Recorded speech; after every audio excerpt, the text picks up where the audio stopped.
तो BA part first में आज हम जिस टॉपिक की बात कर रहे हैं वो है राजनीति विज्ञान में सेकंड पेपर का मनु द्वारा वर्णित राज्य का कार्य क्षेत्र कि राज्य को क्या क्या कार्य मनु देता है। तो आज हम इसी पे बात कर रहे हैं, राज्य का कार्य क्षेत्र। तो जैसा कि अपन ने पूर्व में भी बात की थी कि मनु कहता है कि राज्य की उत्पत्ति जो हुई वो दैवीय सिद्धांत जो है राजनीति विज्ञान में, उस दैवीय सिद्धांत को वह स्वीकार करता है। उसका मानना है कि जब राज्य में बलवान लोग अपने से कमजोर लोगों को जब सताने लगे, लूट खसोट होने लगी, अपराध बढ़ने लगे, एक तरीके जिसे हम कह सकते हैं मत्स्य न्याय की स्थिति, जहां बड़ी मछली छोटी मछली को खा जाती है, वो जब स्थिति उत्पन्न हो गई जिसमें कमजोर लोग जब धीरे धीरे अपने आप को असुरक्षित महसूस करने लगे, तो वो कहते हैं कि भगवान ने, ईश्वर ने उनकी रक्षा के लिए राजा की उत्पत्ति की।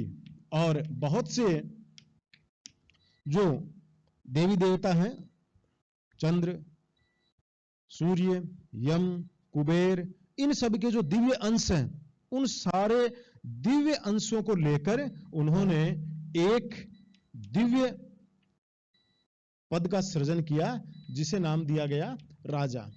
यह एक तरीके समझ गए आप कि पृथ्वी पर राज्य में जो बात आती है, राज्य का जब निर्माण हुआ तो वहां पर धर्म के अनुसार शासन स्थापित करने के लिए ईश्वर ने राजा की उत्पत्ति की, ऐसा मनुस्मृति में मनु बताते हैं।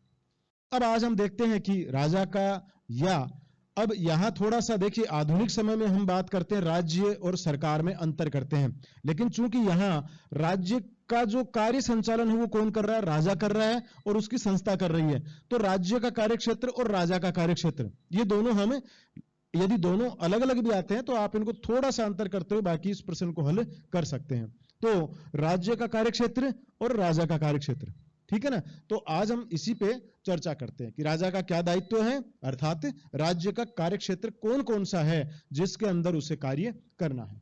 तो सबसे पहला जो कार्य है राज्य का, जो सबसे महत्वपूर्ण कार्य जिसकी बात मनु कहते हैं, वो है जिस मुख्य उद्देश्य के लिए राजा का जन्म हुआ है या राज्य का जन्म हुआ है, वह है प्रजा रक्षण। प्रजा का हर तरीके से ध्यान रखना, प्रजा की देखभाल करना, प्रजा कहीं से भी किसी भी प्रकार से प्रजा में किसी प्रकार की अशांति नहीं हो, कोई भी व्यक्ति असुरक्षित नहीं हो, हर व्यक्ति जो उस राज्य में निवास करने वाला है उस व्यक्ति की न्यूनतम आवश्यकताएं पूरी हो। तो एक तरीके से आप कह सकते हैं कि वर्तमान में जिन सोशल वेलफेयर की बात हम करते हैं, वेलफेयर स्टेट्स की बात करते हैं, वो सारे कार्य मनु ने राजा को दिए हैं, राज्य को दिए हैं। क्लियर है चीज। तो राज्य के कार्यक्षेत्र में सबसे प्राइमरी चीज है प्रजा की रक्षा करना, जिसका मैंने आपको बताया था कि जो उत्पत्ति का बेस, जो उत्पत्ति का आधार है राज्य का, वही प्रजा की रक्षा करना है। तो ये सबसे प्राइमरी वर्क है और उसका कंपलसरी वर्क है, अनिवार्य दायित्व है ये उसका। यदि राजा प्रजा की रक्षा करने में असफल होता है, अर्थात जो धर्म के अनुसार यदि वो वहां पे व्यवस्था नहीं बनाए रख सकता है, तो ऐसी स्थिति में फिर राज्य का कोई औचित्य नहीं रहता है। ठीक है ना। ये बार बार ध्यान में रखिए कि धर्म या जो ड्यूटीज उस समय की थी, जो धर्म जो नाम देते हैं, उनके अधीन राजा को अपने समस्त कर्तव्यों का निर्वहन करना है, ऐसा मनुस्मृति में मनु उल्लेख करते हैं। ठीक है। अब प्रजा रक्षण में दो चीजें हो गई, एक हो गया प्रजा का कल्याण करना। ये आप इसी तरीके से इनको अलग अलग भागों में बांट के आप थोड़ा जब आप लिखें तो इनको पॉइंट्स में आप थोड़ा सा समझाइए, ताकि, क्योंकि जब हम कुछ लिखते हैं तो सामने वाला जब जहां से हमें नंबर चाहिए, एग्जामिनर जब कॉपी जांचता है, तो हमें वो चीजें जो महत्वपूर्ण चीजें हैं वो थोड़ी सी या तो अंडरलाइन आप उसको करिए या थोड़ा सा उसको बड़ा बोल्ड या टू द पॉइंट सब पॉइंट आप बना सकते हैं। जैसे आपने लिखा प्रजा रक्षण 1 पॉइंट, अब आप इसमें लिख दिया प्रजा रक्षण 1.1, ये क्या है, ये प्रजा का कल्याणकारी कार्य है। 1.2 आप लिख सकते हैं, ये अनिवार्य कार्य है। 1.3 आप इसमें लिख सकते हैं कि यह सुरक्षा। अब इसमें आप सुरक्षा का जो दायित्व है प्रजा रक्षण के अंदर है, तो ऐसे आप पॉइंट्स बना के भी इनके आगे फिर आप और उनको बढ़ा सकते हैं। तो और स्पेशली जब आप अच्छे एग्जाम्स में, जब बड़ी एग्जाम्स में आप बैठते हैं जहां आपको शब्दों की लिमिटेशंस होती है, शब्द सीमाएं जहां होती है, वहां तो आपको ये विधि काम में लेनी ही पड़ेगी। अब मान लीजिए सुरक्षा में भी फिर दो चीज आ गई, तो हम यहां फिर ये कर सकते हैं 1.31 आंतरिक सुरक्षा, 1.32 बाह्य सुरक्षा। ठीक है, अब आंतरिक सुरक्षा में क्या है इसका डिटेल कर दीजिए, बाह्य सुरक्षा में क्या है इसको। तो हम पॉइंट्स में भी सब पॉइंट के फिर छोटे छोटे सब पॉइंट्स हम बना के उस प्रश्न को हल कर सकते हैं। ये एक तरीका है, कम शब्दों में हम अधिक से अधिक लिख सके। और यदि समय आपके पास कम है तो उस स्थिति में भी आप इसी तरीके को काम में ले सकते हैं। अब ये जो चीजें आप लिखेंगे तो अपने आप ये क्लियर हो जाएगा कि सुरक्षा है आंतरिक सुरक्षा और बाह्य सुरक्षा। ठीक है, हम तीसरी बात करते हैं। तो आंतरिक सुरक्षा का मतलब है कि राज्य में कानून व्यवस्था को लागू करना। अब कानून उस समय क्या थे, धर्म जो कह रहा था, जो धर्म के अनुसार जो व्यवस्थाएं बनी हुई थी राज्य की, ठीक है ना, उन व्यवस्थाओं की सारी व्यवस्थाएं करना ये किसका काम है, ये राज्य का काम है। क्लियर है चीज। इसी तरीके से बाह्य सुरक्षा कि कोई दूसरा देश है वो यदि आक्रमण कर देता है उस राज्य के ऊपर, तो उस स्थिति में उस आक्रमण से रक्षा करने का दायित्व भी किसका है, वो भी राज्य का है। ठीक है, तो ये 3 बड़े कार्य आप इसमें बता सकते हैं। और चौथा जो एक काम अपन और इसमें आप देख सकते हैं वो है कि जो बाह्य आक्रमण जब है उसमें जो युद्ध है, इसको थोड़ा विशेष आप ध्यान में रखिए। युद्ध की बात मनु नहीं कहते, वो नहीं कहते कि राज्य विस्तार करने के लिए युद्ध करे। यहां मनुस्मृति स्मृति में जो मुख्य रूप से दे रखा है वो केवल इतना सा बता रखा है कि आवश्यकता होने पर ही युद्ध करें।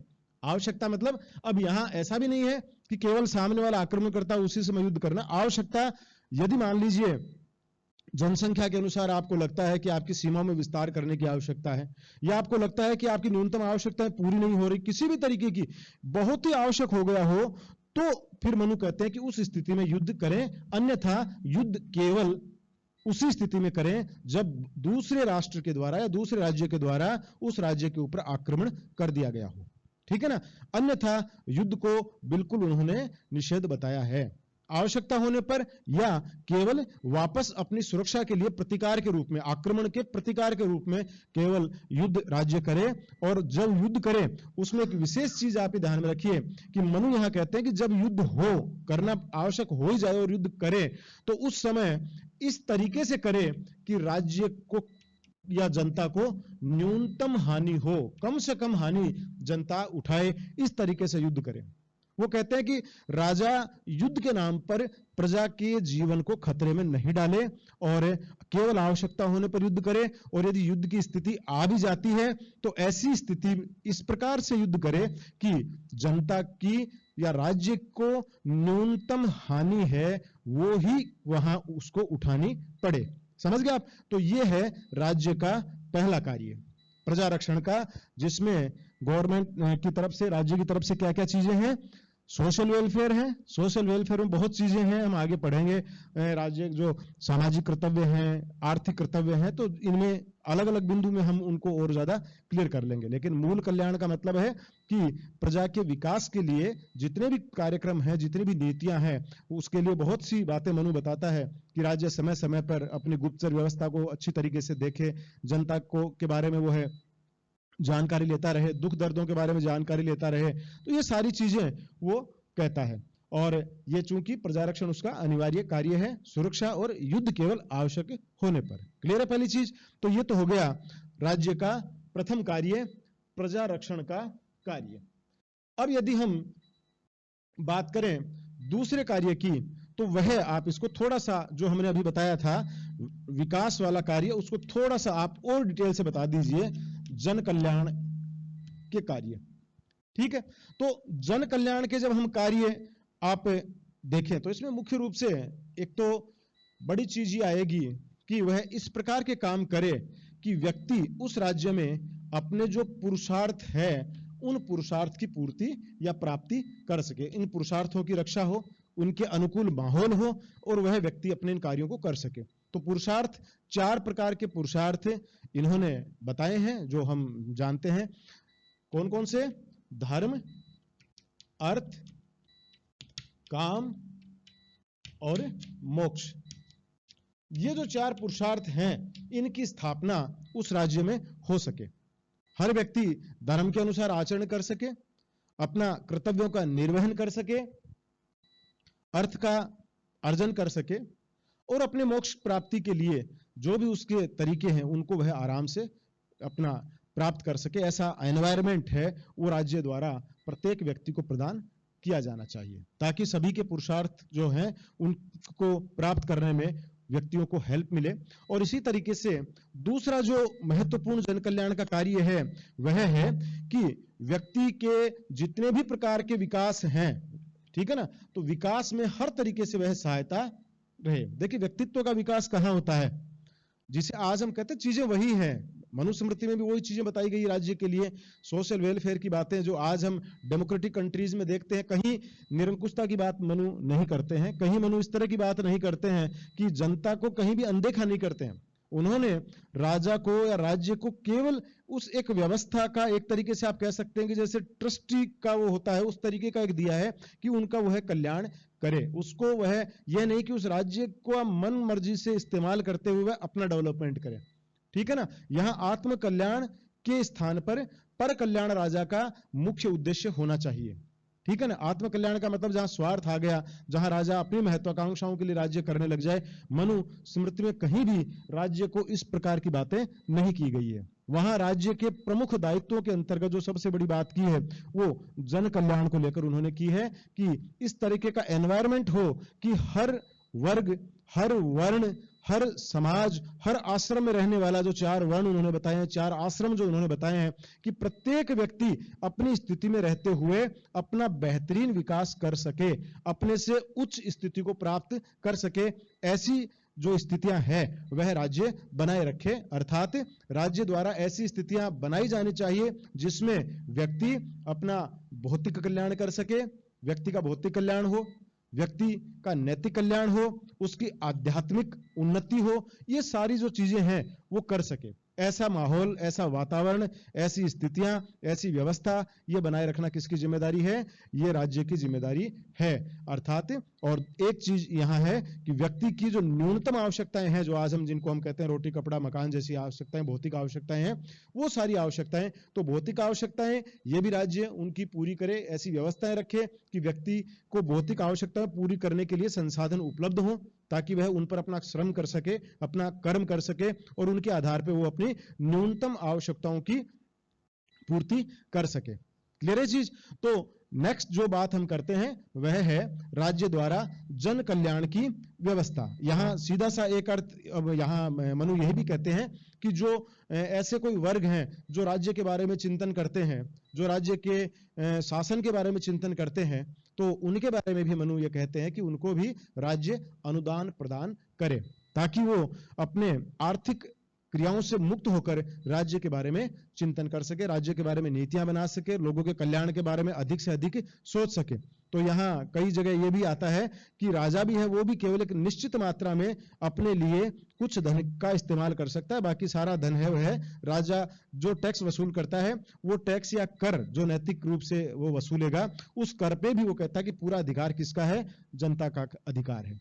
चूंकि राजा उसकी सेवा करता है, राजा उन्हें व्यवस्था बनाए रखता है, तो केवल वह अपनी न्यूनतम आवश्यकताओं के लिए उन सारी चीजों से कुछ धन वो यूज ले सकता है। ऐसा नहीं कि वो सारी जो स्वयं आलिशान जिंदगी जीता रहे और आम जनता है उसकी न्यूनतम आवश्यकताएं पूरी नहीं हो, ऐसा मनुस्मृति में कहीं भी उल्लेख नहीं मिलेगा आपको, ठीक है। मनुस्मृति केवल यही कहती है कि राजा चूंकि जनता की सेवा करता है, जनता की व्यवस्थाएं बना रखता है, दिव्य गुणों से जो युक्त है, उन गुणों का लाभ जनता को दे रहा है, तो वह अपनी आवश्यकताएं पूर्ति के लिए जो कोई धन की आवश्यकता है, न्यूनतम जो आवश्यकताएं हैं, उनके लिए वह धन ले सकता है। बाकी ऐसा लग्जरी लाइफ की बात कहीं भी मनुस्मृति में नहीं देखने को मिलेगी आपको। तो ये उस समय के दौर में भी आप देखेंगे कि ये बात करते हैं। यहां थोड़ा सा अरस्तु से भी आप तुलना कर सकते हैं। अरस्तु ने भी समाज का जो एक वर्ग था, ठीक है, जिसको उसने बताया था कि जिनको वह नागरिक की श्रेणी में रखता है। अरस्तु नागरिक किसको मानता है? अरस्तु नागरिक उन्हीं को मानता है जो लोग राज्य के कार्य में, विधि के कार्य में, न्याय के कार्य में प्रत्यक्ष रूप से इन्वॉल्व होते हैं, और उसके अलावा वह लोगों को नागरिक नहीं मानता है। तो वह कह रहा है कि नागरिकों को अवकाश मिले ताकि वो राज्य के बारे में चिंतन कर सके, इसके लिए आर्थिक क्रियाओं से मुक्त होना अरस्तु ने माना था, लेकिन उसने उसके लिए दासों की व्यवस्था की है कि दास है वो उसके लिए कार्य करेंगे, उसकी आर्थिक आवश्यकताओं की पूर्ति करेंगे।